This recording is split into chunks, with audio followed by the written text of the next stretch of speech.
Coming up, the Bahamian Embassy in Florida on alert as Cuban protesters up the ante over alleged abuse at the detention center. This as another group alleges abuse and U.S. officials hold talks on immigration with Bahamians. Another speed bump in the road demolition case. Ahead tonight, why Thomas Rigby's sentencing was put off again. And so close. Tonight, Shawnee Miller's gutsy performance at the World Track and Field Championships. The National Report starts now. Now in HD.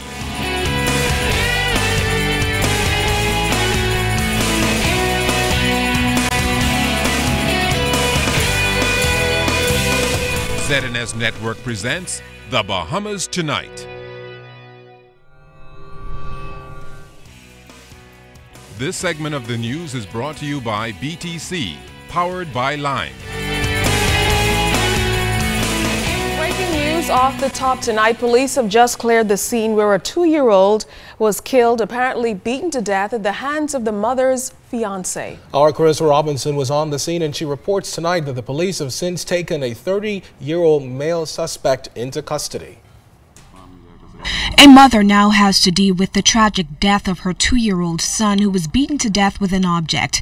Head of the Central Detective Unit, Superintendent Paul Roll, says police were called to the scene on Allen Drive off Carmichael Road around 3 p.m. Officers arrived on the scene a short time later, and investigations right now is leading us to believe that the parent, the mother of the child, she has 2 children. One is 5 and the other is 2. She left them home with her current fiance, not the children's father at this time, and prepared meal for them prior to leaving to go to work. Police say the child was found unresponsive in this apartment building right behind me. The younger of the 2 had, I suppose, eaten his food, and in the process, we believe, don't know exactly the circumstances that followed afterwards, but we believe then that the stepfather punished him, and the child went and lied down in the bed, and a short time later, we believe he was punished again. At this time, another one of the friend of the family came by, and the stepfather left. When she went into the room, met the child in the unresponsive state. Superintendent Roll says right now this matter is classified as a homicide. We have to look at the circumstances, and but it is definitely being treated as a homicide. The family and the mother, we were able to get her back home and reunite her with the 5-year-old along with the family, and some of the officers are assisting them at this time. Police say a 30-year-old male has since been taken into custody for questioning. Fri Robinson, ZNS Network News. Well, there's more breaking news tonight. The government says it's repatriated 24 Cubans to Havana this morning. That according to a press release from the Department of Immigration this afternoon. It is not clear, though, if that group includes any of the Cubans who were supposedly offered asylum in Panama. Meantime, the security detail at the consulate office in Miami has been beefed up after a warning from U.S. authorities of a threat against the office. Now, Foreign Affairs Minister Fred Mitchell has confirmed that the United States Diplomatic Protection Service warned of the threat from an individual on the social networking site Facebook. This amidst a diplomatic row over the fate of Cuban detainees who have alleged abuse from guards at the detention center. Now, the office remains open despite the threat, and the Prime Minister has responded to this latest phase of the dispute. They're operating on the basis of what they've been told and not the truth of the matter. And so we hope that the Americans would be able to move very swiftly to accept those who they say they will accept. And I actually caused Minister Fred Mitchell and Minister Bernard Norris to fly to Havana last week to have direct discussions with the Cuban government and the foreign ministry with a view to ensuring that we understand their position, so that when we are faced with 19 or 15 Cubans signing a declaration that they want to go home, right, then that is sufficient for us to have them to go home.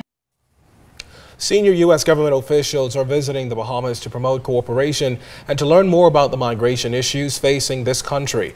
The United States Embassy in a statement noted that the U.S. State Department's Principal Deputy Assistant Secretary for Population, Refugees and Migration, Simon Henshaw, who paid a courtesy call on Ministry of Foreign Affairs and immigration officials to garner the government's views toward Haitian statelessness and refugee status determination.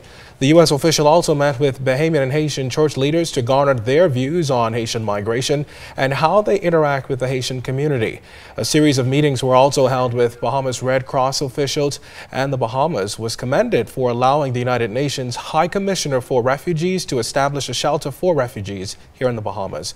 Now, the visit also included a tour of the UNHCR refugee shelter, the Carmichael Road Detention Center, and a Haitian village in Nassau. Another group is charging abuse at the Carmichael Road Detention Center. While Cuban protesters have resumed demonstrations in Miami, the Haitian ambassador to the Bahamas, His Excellency Antonio Rodriguez, says in recent times the Haitian embassy has received numerous complaints about abuse.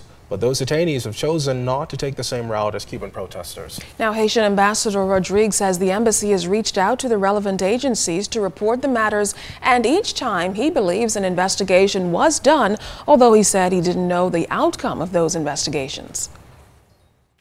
Oh, yes. At the embassy, we receive many complaints of abuse by, guard officer, defense force, immigration officer at the detention center. People said they have been beaten, mistreated at the detention. Cuban are Cuban, Haitian are Haitian. So they do what they think is good for them. We do what we think is good for us. Every time we ask for an investigation, and I think they conduct investigation about the case with authorities here. Regularly, we sent a consular officer to visit the Haitian at the detention center, but personally, I've been there too.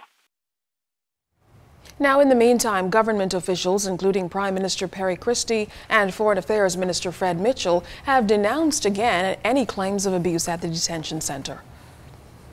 Now, it's been more than 2 weeks since members of the country's security forces filed a trade dispute with the Department of Labor. At the center of contention, millions of dollars in reductions to the group's medical coverage. Andrew Knowles spoke with the country's leader on the issue, who believes it's an easy fix. Hoping to avert any possible industrial action, Prime Minister Perry Christie says he will meet with members of the country's security forces who are dissatisfied with changes to the health insurance plan. The government reduced the group's medical insurance by $7 million this fiscal year, a move the group says only hurts their pockets. It's forced them to file a trade dispute in the hopes of getting government to reinstate the original medical plan. If they want it reversed, what's the problem? Prime Minister Christie says the changes were only made to improve the coverage. For example, under the new scheme, the government has increased benefits for parents with special needs children, something the Prime Minister is all too familiar with as the father of a special needs son. Because of this new coverage, they've already spent over $1 million on one child. And but for this new element added to the insurance, they would not have been able to do that. So, but I'm saying if in fact we're faced with a situation where the unions feel, that they would rather do without these things, then I think it is for us to look at it to see how we can go about solving the problem. Mr. Christie says the discrepancy shows a lack of consultation on the issue. However, he says his government will now aggressively deal with the matter to avoid any industrial action. There was rumors coming out that they had a meeting tonight or the meeting this afternoon and made some decisions. And I said, listen, why would the government want to slip into industrial challenges when it has no intention of bringing it about? I want to avoid problems. I want people to be able to work and to work productively and not to have impediments put in their way. Meantime, members of the police and defense forces, along with their colleagues at the prisons, customs, and here at the Department of Immigration, say they'll await to hear from government on the matter. Andrew Knowles, ZNS Network News. The Royal Bahamas Defense Force beefing up its patrol of our local borders as a number of illegal migrants continue to make their way to the Bahamas. Defense Force Commodore Roderick Bowe says the recent incidents involving illegals in Marshall Road and in South Beach have prompted Defense Force officials to step up their game. We have tried to increase our efforts at sea, on land and in the air. So we will hopefully see some results as a result of our efforts in terms of placing more manpower to look at those areas, but which would mean that other areas will have to be put on the back burner for a while. Now, it won't be 24 hours in one specific area. It may be on a rotational basis. Our manpower really does not allow us to have we don't have the resources, the human resources to do so. And so we will operate in a fashion that will keep those persons who are probably involved in the movement of migrants, keep them kind of busy and think. Now, Mr. Bowe says an increase in patrols throughout the country will mean more manpower, which he says has been a challenge for several years now. But Bowe says the force is expecting a major recruitment exercise in the coming weeks. 1,200 strong, and there's recruitment going on at this time, where we're going to bring in 80 in a few weeks. And then early next year, we're going to bring in another 80 persons. The government has given us the approval to increase by an additional 700 over the next few years. And so that will augment and help us to increase our efforts a great deal. As you are aware, the RBDF is responsible for a lot of duties, and it's not just about patrolling, but we have to do other duties as well. Former Education Minister Desmond Bannister weighing in on yesterday's national examination results during an interview with ZNS News this afternoon. Now, Mr. Bannister applauded the Ministry of Education for continuing the policy of not releasing a national average. However, he says he's deeply concerned about the decline of test scores in 11 subject areas, including combined science, mathematics, bookkeeping, art and designs, auto mechanics, and accounting. 2010. We had the best examination results in history. In 2011, we also had exceptional exam results. For the past 2 years now, those results have declined. 2012, they've declined. Now in 2013, they've declined again. That's a worrying trend. That is something that I believe that the ministry ought to take a very, very good look at and determine what has happened, why those results have declined.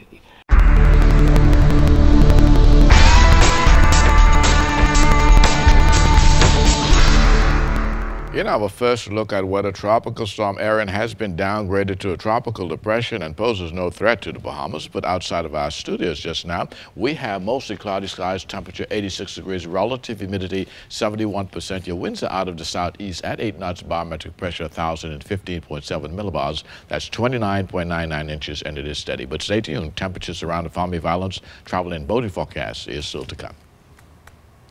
A jury has acquitted 48-year-old Leroy Adderley of an unlawful sex charge. Adderley was accused of sexually assaulting a 12-year-old girl at a local church 5 years ago.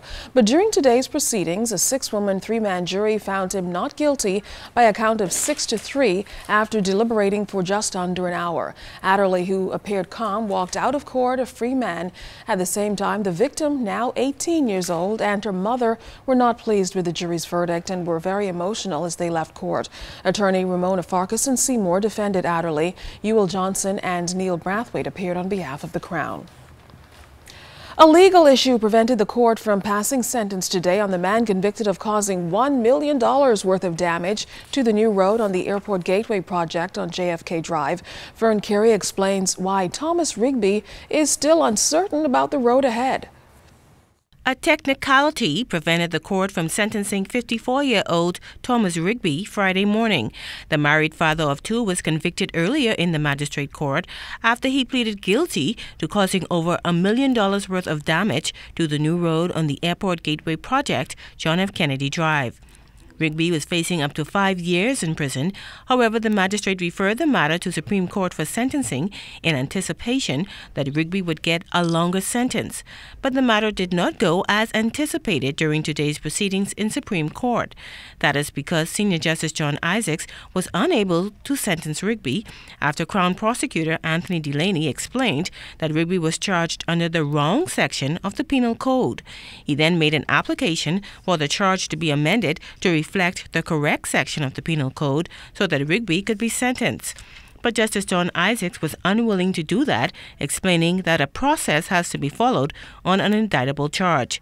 Delaney spoke to reporters outside court. I'm not the person who looked at the file originally, but having looked at the file, reviewed the file, and also the court agreed that basically it was the wrong section. So it is now going back to the magistrate for that issue to be corrected and for the file to be completed at that particular point. Now, this means the matter is still open, so therefore I'm not at liberty to discuss the matter. In the end, Justice Isaacs said he was not satisfied that the Crown's application was properly made, noting that the matter should not have been brought before him in the first place. He then remitted the matter back to the magistrate court. Meantime, Rigby remains behind bars at Fox Hill Prison. He does not have a lawyer defending him. Vern Carey, ZNS Network News. Well, still ahead tonight, wages on the water. Coming up, find out how many jobs may be offered. And sensational Shawnee, the youngest 200-meter finalist, aims for a medal at the World Championships. You're watching The Bahamas Tonight.